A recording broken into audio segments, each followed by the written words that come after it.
আলাইকুম, কেমন আছেন সবাই? আশা করেছি কাছে দূরে দেশ এবং দেশের বাহিরে যে যেখান থেকে আমার ভিডিওটি দেখছেন বা দেখবেন সবাই আশা করি ভালো আছেন। আলহামদুলিল্লাহ, পরিবার নিয়ে আমিও বেশ ভালো আছি। আজকে আরও একটি নতুন ডেইলি ব্লগ নিয়ে চলে আসলাম। আমি মুক্তা ২৫০০ থেকে বলছি।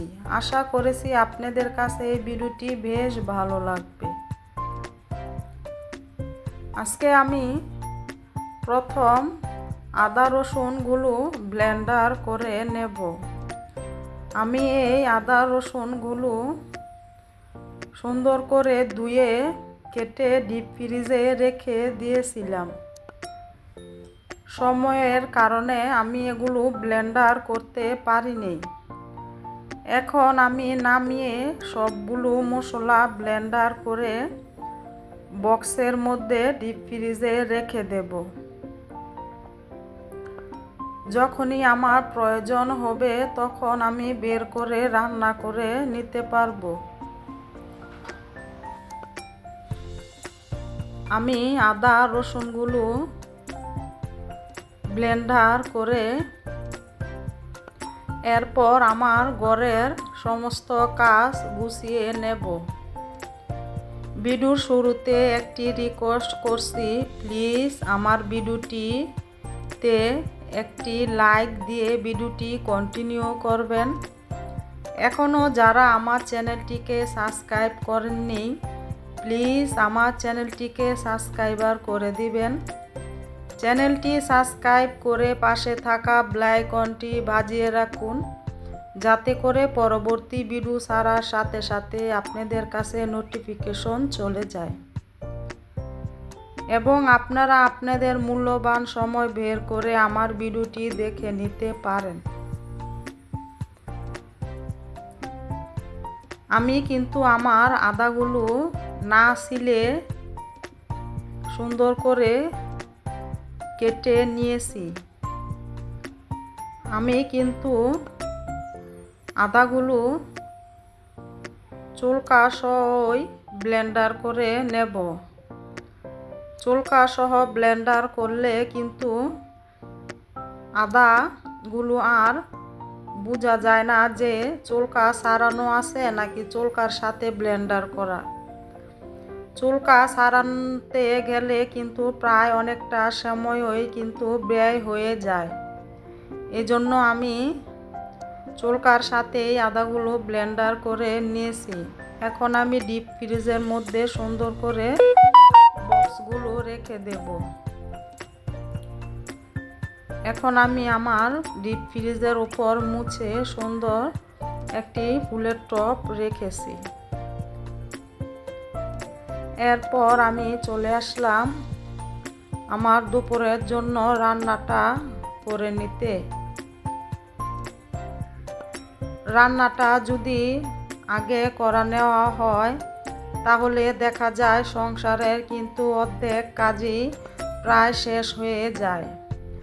আর যদি রান্নার কাজটি দেরিতে করা হয় তাহলে আমার কাছে মনে হয় সংসারের ঝামেলা যেন কিছুতেই কমে না। মানে কাজ করতে করতে যেরকম সারাদিন চলে যায়। আজকে আমি মুরগি আর ডিম একসাথে দিয়ে রান্না করব। আমার ছেলে মুরগির মাংস আর ডিম খুবই পছন্দ করে। আজকে তার পছন্দ মতন খাবার আমি রান্না করে নেব। প্রথমে আমি মুরগির মাংস ভেজে নিয়েছি। এরপর পেঁয়াজগুলো ভেজে এরপর ৪-৫টা তেজপাতা দিয়েছি। দিয়ে একটু পরিমাণ মতন পানি দিয়ে হলুদ, মরিচ, লবণ, হলুদের গুঁড়া, ধনিয়ার গুঁড়া আর দিয়েছি এলাচ, দারুচিনি, লবঙ্গ আমি ব্লেন্ডার করে নিয়েছি, ওগুলো দিয়ে দিছি। দিয়ে আমি মাংস আর ডিম একসাথে দিয়ে রান্না করে নেব। এই যে আমার রান্না কিন্তু কমপ্লিট হয়ে গেছে। এখন আমি সুন্দর করে মাংসটাকে বেড়ে রেখে দেব। এরপর আমার সংসারের কাজগুলো আমি এক এক করে সুন্দর করে গুছিয়ে নেব। আমি আজকে আমার এই আরএফএল যে আলমারিটা আপনারা দেখতে পাচ্ছেন, এটার ভিতর সুন্দর করে মুছে পরিষ্কার করে নেব। অনেক দিন হয়ে গেছে যাবৎ এটার ভিতরে কোনো পরিষ্কার করা হয়নি। এজন্য আজকে চিন্তা ভাবনা করে এর ভিতরের মালপত্র সব বের করে নিয়েছি। এখন সুন্দর করে মুছে আলমারিটা আমি গুছিয়ে নেব। আমার ভিডিওটি যদি আপনাদের কাছে ভালো লাগে, আপনারা আমাকে কমেন্টে জানাতে পারেন। আর যদি আমার ভিডিওর কোনো অংশ ভুল ত্রুটি হয়ে থাকে, সবাই ক্ষমা দৃষ্টিতে দেখবেন। ছোট বোন হিসেবে ক্ষমা করে দিবেন, কারণ আমি তো চ্যানেলে নতুন, এজন্য আপুদের মতন সুন্দর করে গুছিয়ে কথা বলতে পারি না।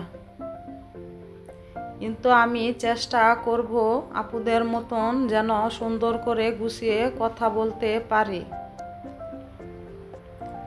দেখেন এক এক করে কিন্তু আমার যেই কিচেনের মানে রান্নাঘরের যেই দরকারিও জিনিসপত্র লাগে, এগুলো সব আমি এই আলমারিটার ভিতরে মুছে রেখে দিছি।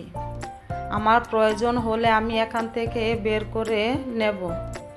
এই আলমারিটা আমি ৬,০০০ টাকা দিয়ে কিনে নিয়েছি। এখন আমি বিছানাটা সুন্দর করে গুছিয়ে তারপর আমি বাকি সব কাজ করে নেব। আগামীকাল রাত্রে অনেক বৃষ্টি এবং ঝড় হয়েছিল, এজন্য বাড়িঘর সব নোংরা হয়ে আছে। আমি এগুলো সব পরিষ্কার করে নেব। রান্নার পরে যে থালা বাসনগুলো ছিল, এগুলো আমি এখন মেজে সুন্দর করে ধুয়ে নিতেছি।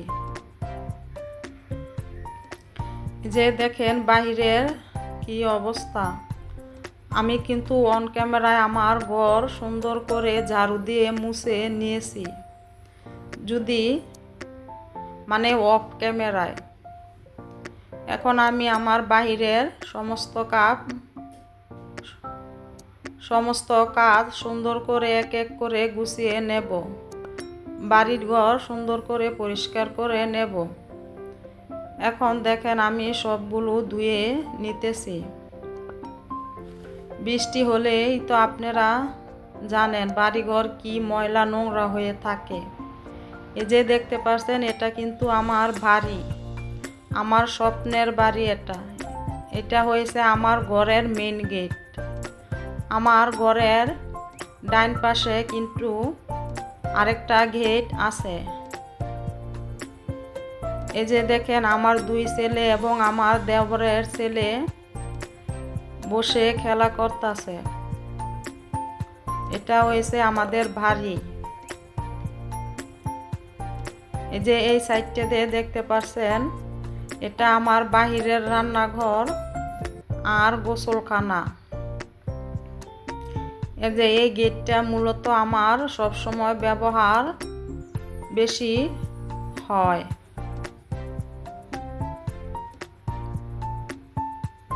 আমি বাহিরের রান্নাঘরে সবসময় রান্না করে থাকি।